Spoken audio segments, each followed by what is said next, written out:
नमस्कार दोस्तों, मैं मंजू पाठक अपने चैनल में स्वागत करती हूँ। कहिए कैसे हैं आप लोग। आशा करती हूँ कि आप लोग बहुत अच्छे होंगे। तो ये बताने के लिए जय माता दी ज़रूर मेरा कमेंट सेक्शन में लिखिएगा। और तो चलिए आज हम जानेंगे या देखेंगे कि ये माता के नवरात्र में हम किन किन रंगों का 9 दिन कपड़ा पहन के और पूजा करते हैं और क्या क्या 9 दिन भोग लगाते हैं 9 दिनों में। देखिए दोस्तों, जिनके पास हैं तो 9 दिनों में 9 रंगों का वस्त्र पहनते हैं, लेकिन मान लीजिए कि जिनके पास नहीं है तो माता उतने ही प्रसन्न होती हैं जितना 9 रंगों में प्रसन्न होती हैं। वो एक वस्त्र भी पहन के, कोई लाल पीली कलर का कपड़ा हो तो वो पहन के पूजा कर सकते हैं, इसमें कोई दिक्कत नहीं है। माता उतने में ही खुश होती हैं क्योंकि वो सब जानती हैं, अंतर्यामी हैं, किसके पास क्या है नहीं है। वो सिर्फ भाव चाहती हैं, अपना सम्मान चाहती हैं। आपके घर में, आपके दिल में, आपके मन में कितना उनके प्रति श्रद्धा है, सिर्फ ये देखने आती हैं, ना कि आपका वस्त्र रंग देखने आती हैं। ऐसा नहीं है।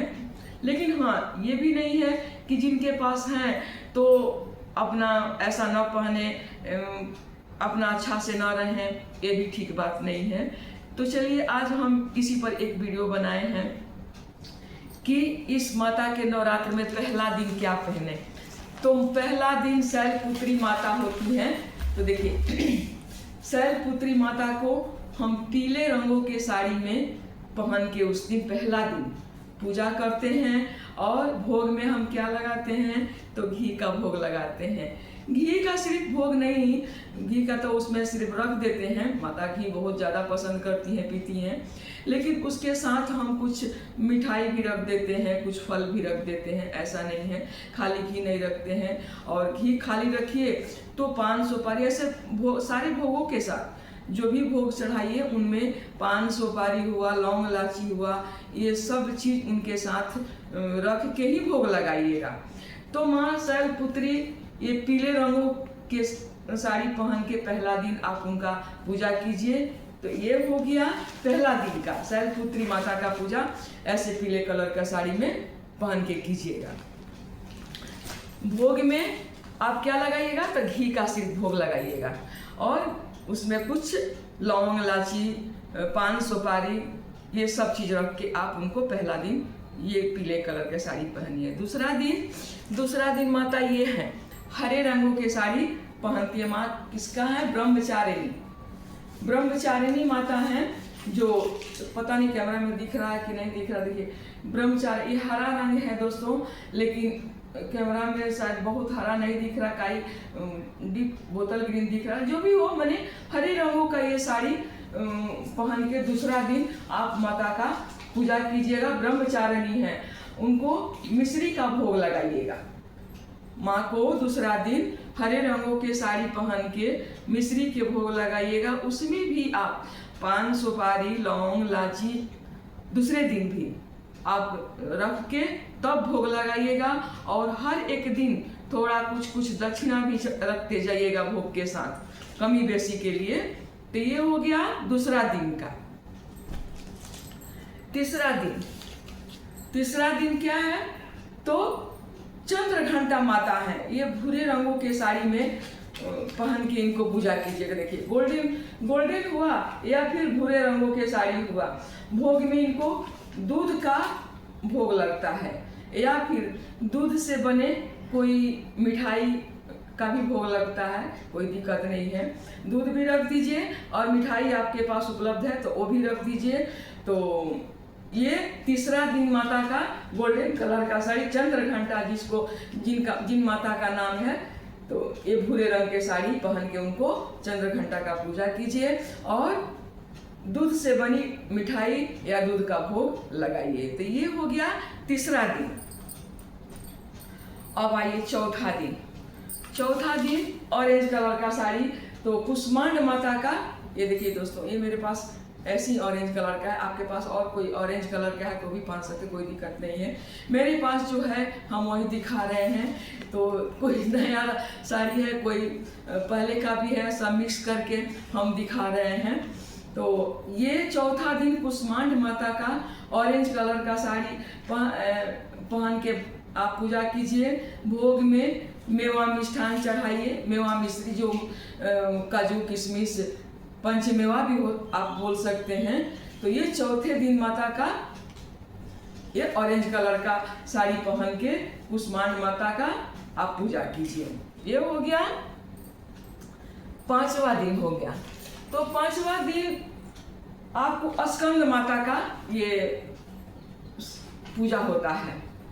5वां दिन स्कंद माता के पूजा में आप या तो सफेद रंग का साड़ी पहनिए या फिर क्रीम कलर का साड़ी पहन सकती हैं या फिर पीला रंग का साड़ी पहन सकती हैं। तो देखिए दोस्तों, हम ना तो सफ़ेद पहनते हैं ना ही क्रीम कलर का पहनते हैं। पीला अगर है मेरे पास तो ये पीला रंग का साड़ी पहन के और माता स्कंद माता का हम पूजा करते हैं घर में या फिर बाहर में, जो भी हो, बाहर कर पंडाल में करें या फिर घर में करें, जहाँ भी आप कीजिए पीला रंग का साड़ी पहन के कीजिए। और उनको भोग में कुछ नहीं तो केला का जो चिनिया केला होता है ना, ये चिनिया केला का भोग हम चढ़ा देते हैं। और चिनिया केला के साथ साथ उनमें पान सुपारी लौंग इलायची ये सब चीज़ मिला के हम भोग लगा देते हैं। तो ये हो गया 5वां दिन का स्कंद माता का पीला रंग का साड़ी आप पहन के पूजा कीजिए। भोग में चिनिया केला के साथ आप भोग लगाइए। तो ये हो गया। अब आइए छठा दिन देखते हैं। तो छठा दिन देखिए, कात्यायनी माता का लाल रंग से पूजा होता है। लाल रंग का साड़ी पहन के कात्यायनी माँ का पूजा होता है। भोग में आप मधु का भोग लगा सकती हैं। भोग में मधु माने शहद जिसको बोलते हैं। तो देखिए दोस्तों, मेरे पास ये लाल सिर्फ नहीं है, लाल हरा का बॉर्डर है, चाहे इसमें कोई दिक्कत नहीं है, दोनों है ना, कोई बात नहीं है। आपके पास प्लेन भी अगर लाल कलर का है, कोई प्रिंटेड है, कोई जड़ी का साड़ी है, जैसा है कलर लाल होना चाहिए, मैरून होना चाहिए, खूनी लाल भी ले सकती हैं। तो ये माता कात्यायनी का पूजा रेड कलर का लाल रंग का पहन के होता है। भोग में मधु माने शहद से आप भोग लगा सकती हैं और उनमें भी उस दिन भी पान सुपारी लौंग इलायची कुछ दक्षिणा रख के माता का उस दिन भोग लगाइए। तो ये हो गया छठा दिन का। अब आइए 7वां दिन। तो 7वां दिन दोस्तों देखिए, ये ब्लू कलर का साड़ी है, ये देखिए दिख रहा आपको, ब्लू कलर काल रात्रि का पूजा होता है 7वां दिन। मेरे पास ऐसी ब्लू कलर का साड़ी है, हमने यही दिखाया है। तो ये काल रात्रि माता का 7वां दिन पूजा होता है, जिसमें ब्लू कलर का साड़ी पहना जाता है और गुड़ का भोग लगा सकती हैं। तो गुड़ तो विधि के लिए हम रखते हैं, गुड़ का बतासा का भी भोग लगा सकती हैं। मार्केट में बहुत आसानी से मिल जाता है गुड़ का बतासा, तो उनका भी भोग लगाइए, कोई दिक्कत नहीं है। और विधि के लिए थोड़ा गुड़ भी रख दीजिए, साथ में पान सुपारी उनके साथ भी रखिए। लौंग इलायची हर एक दिन भोग के साथ आप चढ़ाते जाइएगा और कुछ कमी बेसी के लिए दक्षिणा भी चढ़ाते जाइएगा। तो ये 7वां दिन का हो गया दोस्तों, ब्लू कलर का साड़ी माता काल रात्रि के लिए। ठीक है, तो ये हो गया 7वां दिन का। अब आइए 8वां दिन।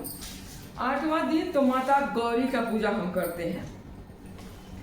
देखिए, ये गौरी माता का पूजा हम 8वां दिन, जिसको अष्टमी भी बोलते हैं, अष्टमी के दिन हम जैसे सज संवर के खूब सुंदर से अपना कपड़ा लता पहन के एक थाली सजा के माता का श्रृंगार का सामान, माता का लाल चुनरी लेके उनमें 5 तरह का फल लेके मिठाई प्रसाद लेते हैं।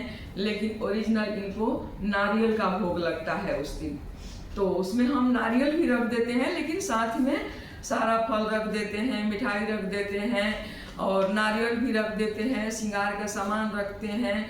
साड़ी कपड़ा अगर आप चढ़ाना चाहती हैं तो वो चढ़ा सकती हैं। अगर नहीं चढ़ाना चाहती हैं, नहीं चढ़ाना अगर मान लीजिए संभव किसी कारणवश नहीं है, नई साड़ी खरीद पाई है चढ़ाने के लिए या छोड़ने के लिए, तो आप प्रसाद भी चढ़ा सकती हैं, कोई दिक्कत नहीं है। प्रसाद में नारियल, फल और सिंदूर, बिंदी, चूड़ी और धूप अगरबत्ती फूल ये लेके माता को जरूर पूजा कीजिए। और अपने पहनिए, या तो गुलाबी कलर का साड़ी हो या रानी कलर का साड़ी हो या फिर मैरून कलर रेड कलर का भी साड़ी आप अष्टमी के दिन पहन सकती हैं। तो ये माता गौरी का पूजा गुलाबी रानी कलर पहन के आप कर सकती हैं। मेरे पास रानी कलर अभी नहीं है, तो ये गुलाबी कलर है, वही हमने दिखाया है। तो आपके पास है तो आप पहन सकती हैं, कोई दिक्कत नहीं है। रेड भी पहन सकती हैं, वो भी पहना जाता है। तो ये हो गया माता गौरी के लिए अष्टमी के दिन। अब आइए दोस्तों, नवमी के दिन हुआ। तो नवमी के दिन किस दिन पहना जाता है? तो सिद्धिदात्री का पूजा होता है। तो वो बैगनी कलर का साड़ी पहन के पूजा होता है। मेरे पास फुल बैगनी कलर नहीं है, ये आधा बैगनी आधा मैरून, ये सब मिक्स टाइप का है। लेकिन आपके पास अगर है बैगनी कलर का तो आप बैगनी कलर का साड़ी पहन के और माता सिद्धिदात्री का जो सिद्धि करने वाली होती है 9वां दिन, ये कलर का साड़ी पहन के आप पूजा कर सकती हैं। और भोग में उनको क्या चढ़ाइए? तो नवमी के दिन हम जो खीर पूरी चना का घुगनी बना के माता को हम भोग लगाते हैं और उस दिन 9 कुंवारी कन्याएं भी खिलाते हैं। हम हवन आदि करके और उस दिन हम समापन करते हैं। फिर 10वीं के दिन हम विसर्जन करने जाते हैं, सिंदूर चढ़ाने जाते हैं। तो ये हो गया आपका नवमी के दिन का बैगनी कलर का। नवमी के दिन सिद्धिदात्री माता का पूजा कीजिए, ये हो गया। तो यही 9 दिन का 9 कलर का साड़ी और 9 रंग का भोग हम चढ़ाते हैं। आपके घर में कैसा होता है आप लोग देख लीजिएगा। हमारे यहाँ तो ऐसे ही होता है, हम ऐसे ही करते हैं। और इन 9 दिनों में माता का नवमी का खीर पूरी उसी दिन हम कढ़ाई चढ़ाते हैं हम, और उससे पहले 9 दिन में कढ़ाई नहीं चढ़ाते हैं दोस्तों। और नवमी के दिन खीर पूरी घुगनी बना के माता को भोग लगाते हैं और 9 कन्याएं खिलाते हैं, उनको खोइछा दक्षिणा दे के विदाई करते हैं। 10वीं के दिन माता को हम जाते हैं सिंदूर चढ़ाने के लिए और उसी दिन हम खोइछा भरते हैं। किसी किसी घर में 9वीं के दिन ही खोइछा भरा जाता है, लेकिन हम 10वीं के दिन ही खोइछा भरते हैं। उसी दिन उनको सिंदूर चढ़ाते हैं माता का और मीठा मुँह कराते हैं, मिठाई से भोग लगा के उनको धूप अगरबत्ती चढ़ा दिखा के और उन्हीं के चरण में हम उनको खोइछा भर के आ जाते हैं। खोइछा में क्या होता है कि लाल रंग का चुंदरी लेते हैं और उसमें अक्षत लेते हैं, जिसमें 5 गांठ हल्दी होता है और कुछ रुपया डाल देते हैं, जैसे 125 रुपया, 1.25 रुपया, 5 रुपया, 500 रुपया, 11 रुपया, 101 रुपया, 51 रुपया, 21 रुपया, इनमें से यथाशक्ति आपके पास जितना डालना चाहती हैं कुछ द्रव्य डालना जरूरी है। उसमें सिंदूर बिंदु खोइछा में डाल के और माता को क्षमा प्रार्थना नम आंखों से विदाई करके हम आ जाते हैं अपने घर में। और जब माता जाने लगती हैं तो माता से क्षमा कर मांगते हैं कि हे माँ, अब आप जा रही हैं, अगले साल फिर हमारे घर, हमारे शहर में, हमारे कॉलोनी में आप जरूर आइए और हमारा बाल बच्चों को आशीर्वाद दीजिए, हमारे पति को आशीर्वाद दीजिए। वो जहाँ कहीं भी रहें वो दिन दुना चार चौगुना तरक्की करें, स्वस्थ रहें, उन पर कोई प्रकार का आँच ना आए, ऐसा आशीर्वाद मांग के माता से और हम उनसे क्षमा मांगते हैं और क्षमा मांग के और उनको प्रार्थना करके और प्रणाम करके हम विदा करते हैं। तो चलिए दोस्तों, आज ये मेरा वीडियो यहीं तक का था। अगर कुछ गलती हुआ होगा तो कमेंट सेक्शन में ज़रूर बताइए, हम और विस्तार से समझाएंगे। और बहुत बहुत धन्यवाद।